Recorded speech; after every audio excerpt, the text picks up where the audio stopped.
The San Francisco 49ers add a pair of edge rushers to their team. One guy is an off-ball linebacker. We're going to see what kind of impact those guys have, as well as Jauan Jennings. News on him. The 49ers have placed a second-round tender on Jauan Jennings. What does that mean? We're going to talk about all that and more right here on Locked On 49ers. Let's go. You are Locked On 49ers, your daily San Francisco 49ers podcast. Part of the Locked On Podcast Network, your team every day.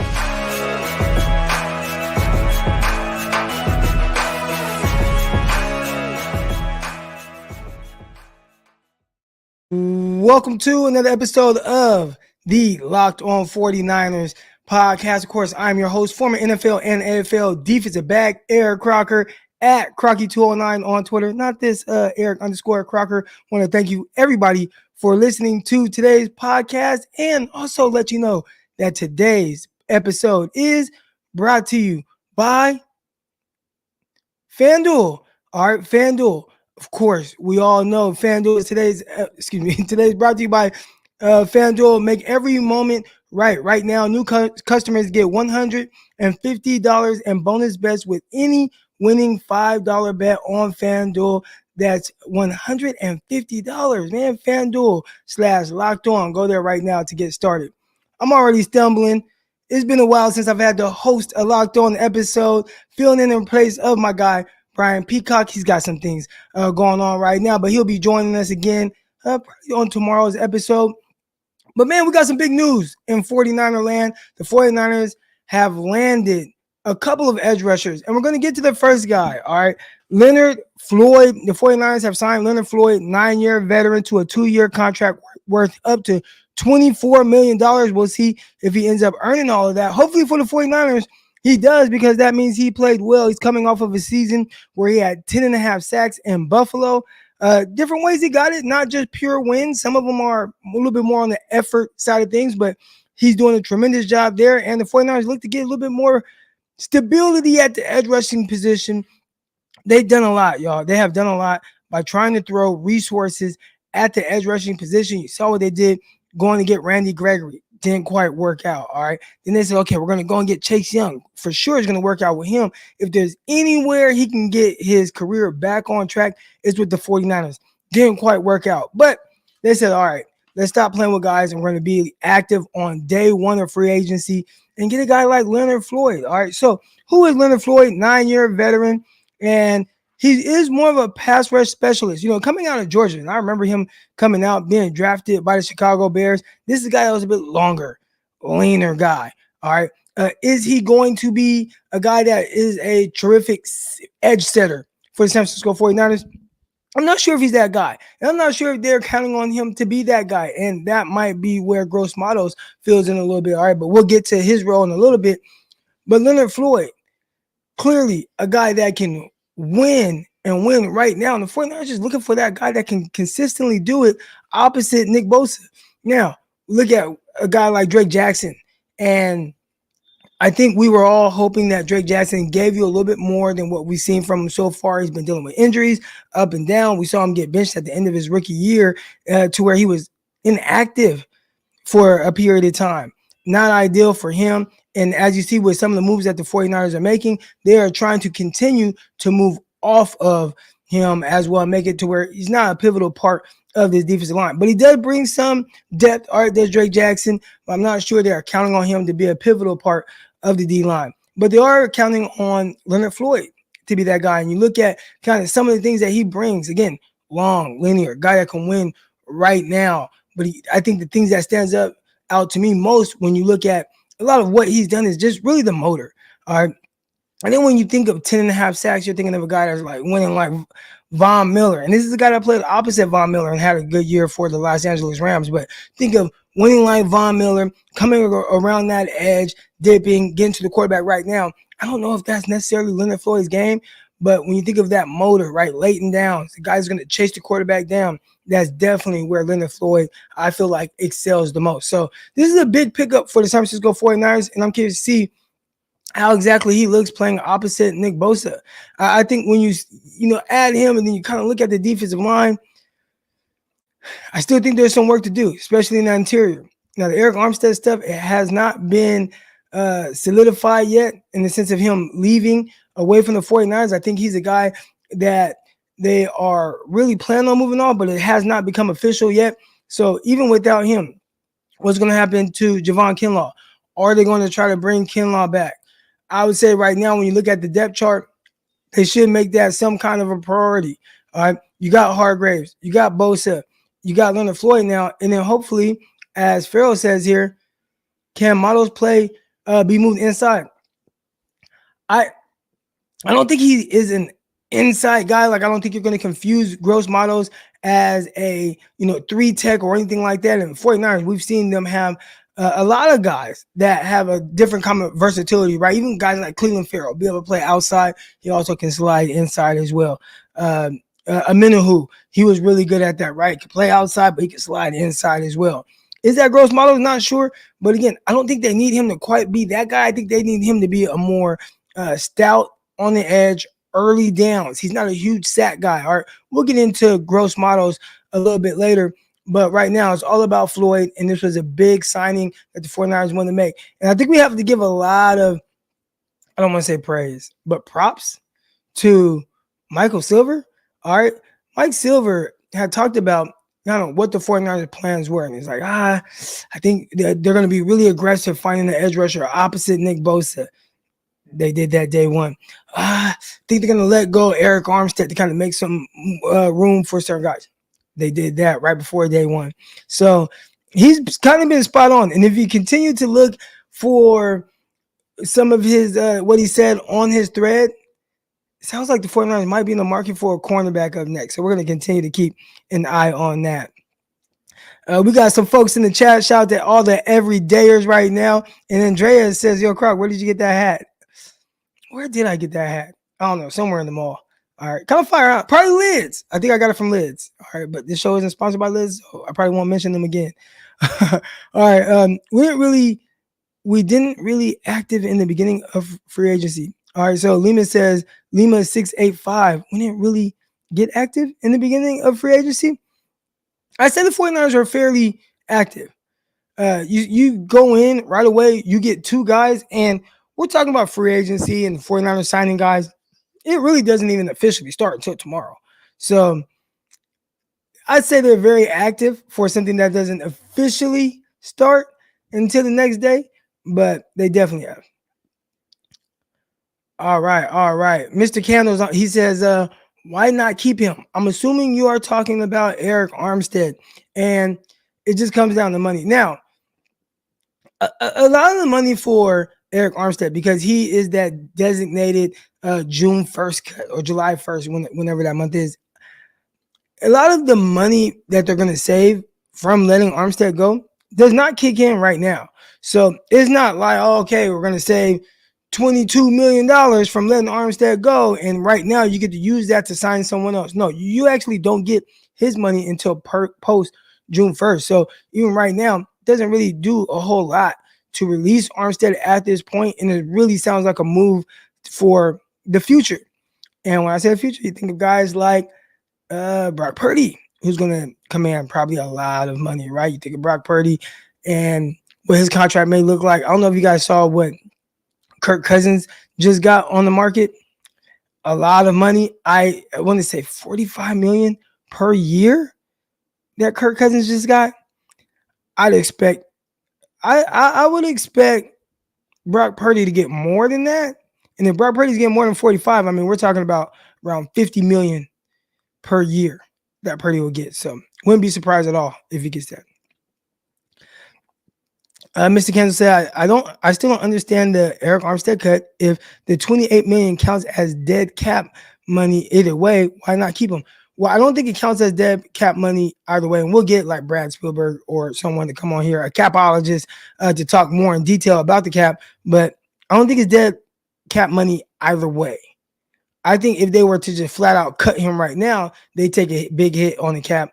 I think the fact that they pushed it out, that kind of helps save against dead cap money. But I'm not a capologist. We'll get somebody on here that knows more than myself about that. And we're going to continue to talk about things moving forward with your San Francisco 49ers, some moves that they made right here on the defensive line. But first, we got to talk to you guys a little bit more about better help. All right. I think a lot of us right now, we spend times to ourselves, wishing we had more time. All right. And the question is right now, is time limited? How will we use it? And the best way to squeeze that special thing into your schedule is to know what's important to you and make it a priority. I think therapy should be that priority, and it can help you find what matters the most to you. I always talk about something that was near and dear to my heart, a situation that my wife went through, and it really helped for her to have someone to talk to. And BetterHelp can be that person for you guys to talk to. All right, so if you're thinking about starting therapy, give BetterHelp a try. It's entirely online, designed to be convenient, flexible, and suited for your schedule. Just fill out a brief questionnaire to get matched up with a licensed therapist and switch the therapist at any time for no additional charge. All right. Learn more to make time for what makes you happy with BetterHelp. Visit betterhelp.com/locked-on today to get 10% off your first month. That's BetterHelp, HELP.com/locked-on. All right, guys, let's continue to move along. And we talked a little bit about Yetur Gross-Matos coming over to the San Francisco 49ers. He signs a 2-year contract up to $18 million. I will say with both of these contracts, the 49ers signed, the thing that I like most is it's not just a 1-year thing. One of my buddies in the group text, he says, man, 49ers, they're always going after D-line. And I'm like, well, yeah, but they keep getting these guys on 1-year contracts. So as soon as their contract is up, they're out of here. I mean, trading, you see what their situation with Randy Gregory, and we'll continue to monitor that. But Chase Young did not bring him back. A lot of the other moves were kind of short term as well. So I think with these, seeing that they got 2-year contracts, hopefully that gives the 49ers some kind of stability at the defensive line. But Gross-Matos, a guy who he's more of either a strong side backer, but I think he could be a guy that is good against the run on the edge. All right. So for me, when I look at the 49ers and some of the areas that they lack, right? Obviously pass rush. Who's going to be that guy? Okay, Leonard Floyd. You went and got him. Great. All right. Well, where else can you improve? Well, I think versus the run on the outside, I feel like that was a huge issue. And Peacock and I, we were talking about it. I would have liked to see Arik Armstead play more on the edge in early downs. And again, I know it's like, well, no, he's a great 3-tech. Yes, he is. But the 49ers need to be more stout there. And we saw the 49ers really getting dinged on the edge, guys being able to run outside them, especially in the playoffs. It really hurt the 49ers. All right, so how do you improve on that? You go and get a guy like Gross-Matos. If you look at Gross-Matos, young guy, and as Michael Wright says here, low mileage too, all right, hasn't played a whole lot from that standpoint like a Leonard Floyd who's going into his 9th year, but can he be stout against the run? And if for me, that would be where I feel like he has his biggest benefit. All right, biggest benefit. So, right here in the chat says, with the cap money remaining, can we still sign Farrell, Gregory, or Young back? I'm pretty sure they could, but will they? Probably not. I don't foresee the 49ers saying, all right, we're going to go and spend up to $24 million on Leonard Floyd, up to $18 million on Gross-Matos, and we're still going to go get Clelin Ferrell, Randy Gregory, and Young. Now, depending on the injury with Ferrell, I could see him being the guy that comes back on a cheaper contract. So maybe him. Gregory and Chase Young, it would probably have to be the right price, but with who you just signed in free agency, is it worth bringing him back? And did you see anything last year for the entirety of his time with the 49ers that made us say, oh, man, you got to go and get Chase Young? I'd say no. Now, if there is anybody that I would bring back to go with Gross-Matos, to go with Leonard Floyd, it would be probably Kinlaw. Oh, no, but we can't do Kinlaw because breaking news right here live, Jauan Kinlaw signed with the Jets. All right, so that ends the whole thing with Jauan Kinlaw. And I guess the interesting thing with Jauan Kinlaw going to the Jets, Robert Saleh, part of the staff that signed him. He gets back with his initial defensive coordinator. Does Robert Saleh know something we don't? Or does Robert Saleh like to go with who he's familiar with? We've seen a decent amount of 49ers go over there and play. Solomon Thomas, another guy, right, where it's like, okay, Solomon Thomas, you didn't work out with the 49ers. Let's bring you here in New York and see what you can do for the New York Jets. There's been a few other guys as well, but Javon Kinlaw gets to go back with Robert Saleh. And just for him, I want the best for all these guys. Hopefully that's something that really, works out for Jauan Kinlaw. Just to get his, career back on path, get it going. I felt like last year was a step in the right direction. Maybe he has a bigger role with the New York Jets than he would have with the San Francisco 49ers. All right. But cool stuff. Cool stuff for Jauan Kinlaw. But it does leave a void for the 49ers because when I start to write down some of the guys the 49ers have on the defensive line, like in the interior, especially with no Armstead, it seems to be a huge void. And Peacock and I, we talked a little bit about that. Defensive tackle doesn't seem like a position you truly grab at pick 31. You definitely don't see that a whole lot. Rick Torres in the chat right here says, Kinlaw with Quinnen Williams. Wow. I'd say Quinnen Williams, wow. Kinlaw, we're still trying to figure out, like, is he good? Is Jauan Kinlaw good? Can you guys say without a doubt that, oh man, that's going to be a huge blow to the 49ers? Because I would say for a majority of his time with the 49ers, a lot of people wanted Jauan Kinlaw out of there. Now, there's always that hope of a guy that's going to continue to improve. But as of right now, I'm not sure how big of a loss it is for the 49ers outside of the 49ers just don't have depth in the interior. And if there's one area that the 49ers can improve on, or at least Kinlaw could have helped maybe add some depth, it definitely would have been in the interior as a defensive lineman and help there because no Armstead is getting a little slim. It is getting a little slim. Rick Torres says he was just a rotation guy who had a splash play here and there. Ian Sharp says depth player. And I think both of those things, whether he's a depth player or a rotation guy that makes a splash play here and there, is something that, as of right now, 49ers can benefit from because who are your interior guys? Now, maybe they get DJ Jones, as Mario Visual says in the chat. Getting DJ Jones is essential now. I believe that as well. That could be something that really helps and benefits 49ers. And I think for us, we kind of start to feel a little bit more confident with what we have in that interior. All right. But this is something different here. This is something different. And I think because of this right here, I think we'll talk about this on the other side. All right. Barton, Guyton, those are two guys that Peacock and I have looked into. Can't wait to talk about what we're seeing there. But I want to get to the chat and hear what you guys have to say about what the 49ers are doing. And, of course, we also have to talk a little bit about Jauan Jennings and him being tenured. We're going to get to all that and more next. But first, let's talk about FanDuel. All right. Right now, get buckets with your first bet on FanDuel, America's #1 sports book. Because right now, new customers get a $150 in bonus bets with any winning $5 bet. That's $150 if your bet wins. Bet on all your favorite NBA players and teams with quick bets. You got live same game parlays. You got exclusive props and more. But you got to visit FanDuel.com/locked-on and shoot your shot. Our FanDuel official sportsbook partner of the NBA. Yes, sir. All right, guys, let's get to the last thing, and then we'll get to the chat and get some of your guys' thoughts on what's going on. I'll answer some questions live, but Jauan Jennings, all right, Jauan Jennings, San Francisco 49ers receiver, he was tendered, so the 49ers placed a second-round tender on him that's worth up to $4.89 million. So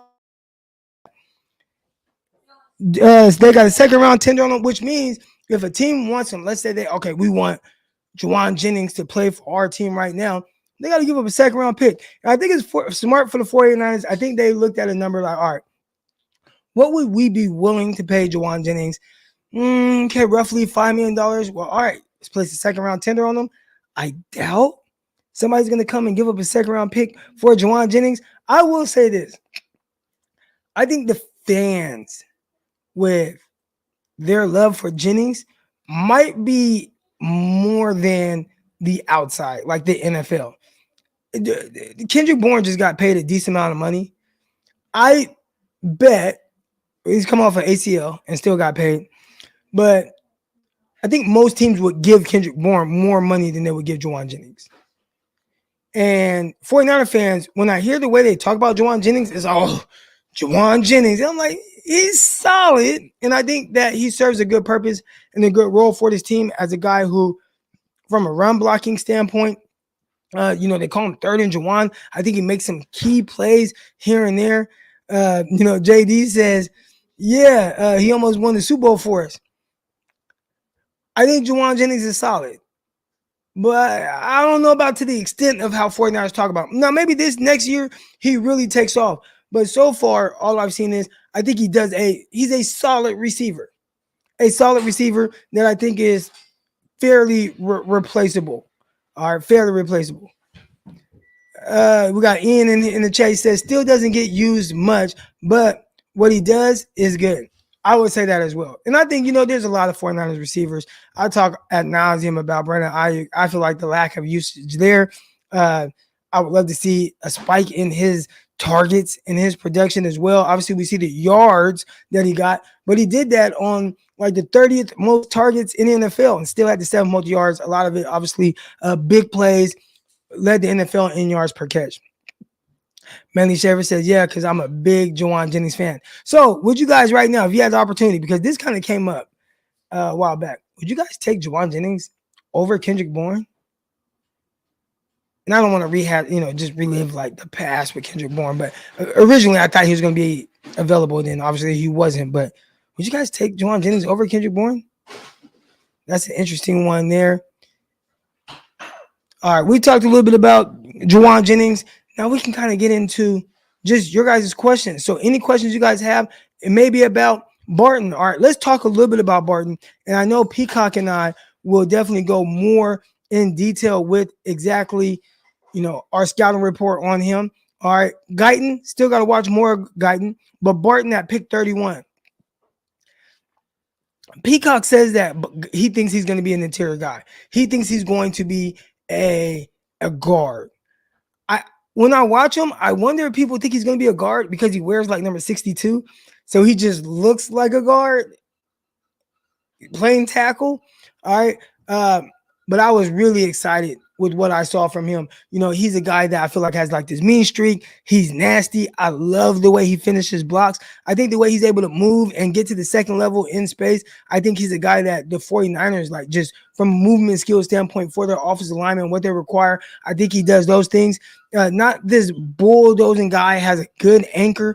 I really like, watching him take on bull rushes. Think he did that well, playing against some really good competition from Florida State. Watched the Clemson game as well. Thought he did even better in the Clemson game. Barton is a guy at pick 31 where if he's there, I do not feel like it's forced.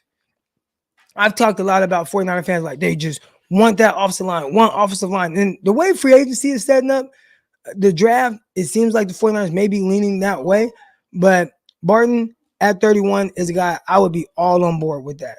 I feel like that would, from a value standpoint, a need standpoint, I think those things would match if you were able to get Barton at 31. Now, again, like Peacock says, he thinks he's more of an interior guard. I haven't looked at his arm length and those things, but I think he's definitely a guy who is very intriguing to me. Very intriguing. We got some answers in the chat right now on my question about third and Jauan over Bourne. 100%. We got Nick right here. He says 100% take third and Jauan over Bourne. The interesting thing with that right there, with what you call Jauan Jennings, Kendrick Bourne was the original third down monster for the 49ers. And not just third down, which he did a really good job. Everything was first down or touchdown for Kendrick Bourne. He scored a lot of touchdowns for the Niners for the most part. Matter of fact, there might be a year or two where he led the 49ers in touchdown catches. He was a monster at the catch point. He was the 49ers' best contested catch receiver that they had. All right, and that's when add in Deebo Samuel, add in Brandon Ayuk. Like Kendrick Bourne, I think sometimes when guys leave, it's like, oh, okay, you kind of forget about some of the good things that they did for your team, but he was really good for the 49ers. He was really good in his role.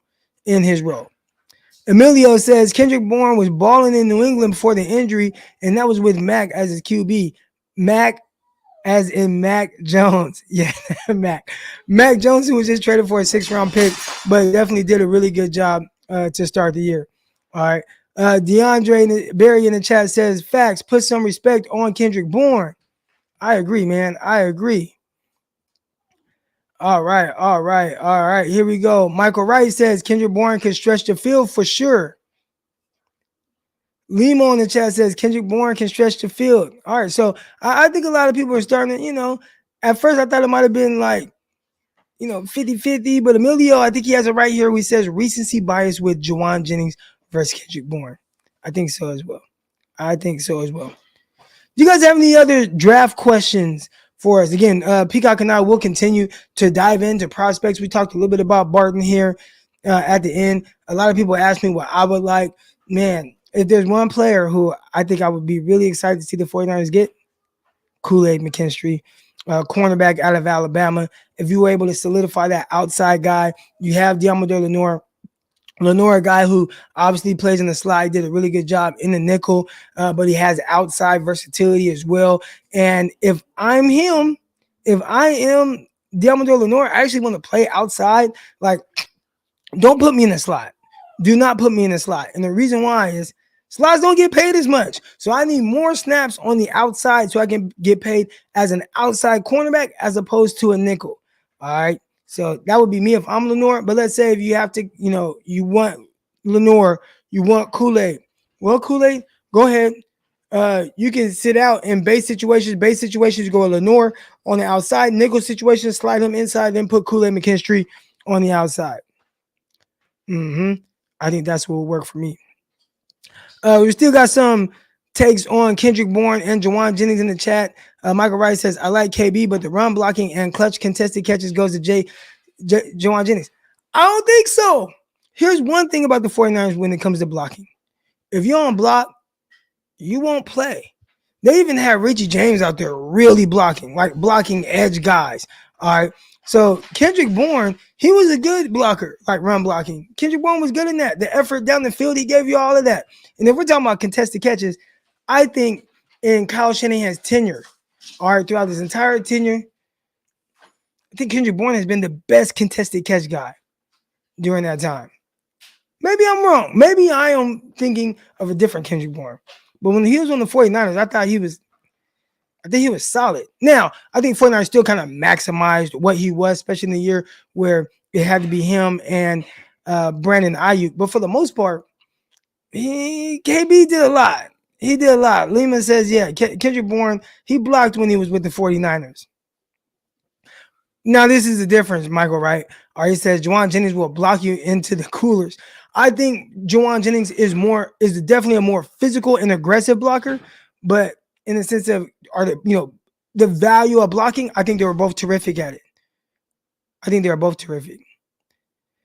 Max says Brandon Ayuk for contested catch. I don't think he was better at contested catch than Kendrick Bourne. Now, we have seen last year, I would say, it felt like Brandon Ayuk was taking the step in the right direction as a contested catch guy. So we're going to continue to see if he does that next year. I hope so. That was one of the final things I wanted to see him do, and I thought he did a terrific job of that. JD Durham says, things change. No reason to worry until the draft. That is correct. We got a question right here from Farrell. He says, who would you draft in the first 2 rounds? So again, I am big on best player available. I think the 49ers, what they've done so far in free agency, it feels like they're trying to set themselves up to do that. So you go best player available, but you also want value and need to kind of mesh together. So I talked about Burton. I really like Burton and what I've seen on film from him. Offensive tackle from Duke. Peacock thinks he's going to be more of a guard. All right. Like what I've seen from him a whole lot. Wouldn't mind him at all in the first round. Second round, I got to start looking into what kind of guys I'm looking for there. All right. We've been looking at more guys that we feel like potentially can be pick 31. I got to see more second round. We got to look at more second round guys. All right, y'all, man. I thank you for everybody that contributed to a show tonight. Peacock not here tonight. Family business he's taking care of, but he will be back tomorrow, hopefully. All right. butcher some of the ad reads. We're going to figure that out. But hopefully I don't have to do it because Peacock is back. But, man, thanks for all the everydayers out there. Make sure you guys hit the like button, hit the subscribe button, follow me on Twitter, follow Peacock on Twitter, and we'll see y'all tomorrow. Until then, I'm out. Peace.